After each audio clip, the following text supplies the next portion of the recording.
প্রধান উপদেষ্টা সহ অন্তর্বর্তী সরকারের উপদেষ্টা, সমমর্যাদা সম্পন্ন ব্যক্তি এবং তাদের পরিবারের সম্পদ বিবরণী প্রকাশ করেছে মন্ত্রিপরিষদ বিভাগ। প্রকাশিত তালিকায় দেখা গেছে, সংস্কৃতি উপদেষ্টা মোস্তফা সরোয়ার ফারুকের সম্পদ কমলেও তার স্ত্রী অভিনেত্রী নুসরাত ইমরোজ তিশার মোট পরিসম্পদ এক বছরে উল্লেখযোগ্যভাবে বেড়েছে। মন্ত্রিপরিষদ বিভাগ থেকে 2024 সালের 1 অক্টোবর জারি করা প্রজ্ঞাপন অনুযায়ী অন্তর্বর্তীকালীন সরকারের উপদেষ্টা এবং সমমর্যাদা সম্পন্ন ব্যক্তিবর্গ এবং তাদের স্ত্রী বা স্বামীর 30 জুন 2024 ও 30 জুন 2025 তারিখের সম্পদ বিবরণী প্রকাশ করা হলো।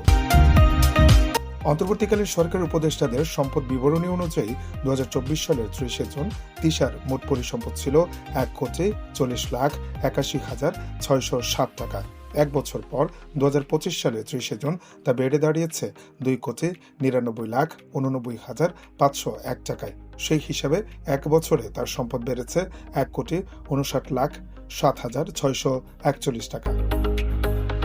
অন্যদিকে একই সময় মোস্তফা সরোয়ার ফারুকের মোট পরিসম্পদ কমেছে। 2024 সালের 30 জুন তার মোট পরিসম্পদ ছিল 2,26,92,026 টাকা। 2025 সালের 30 জুন তা কমে দাঁড়িয়েছে 2,15,18,026 টাকায়। অর্থাৎ এক বছরে ফারুকের সম্পদ কমেছে 11,74,000 টাকা।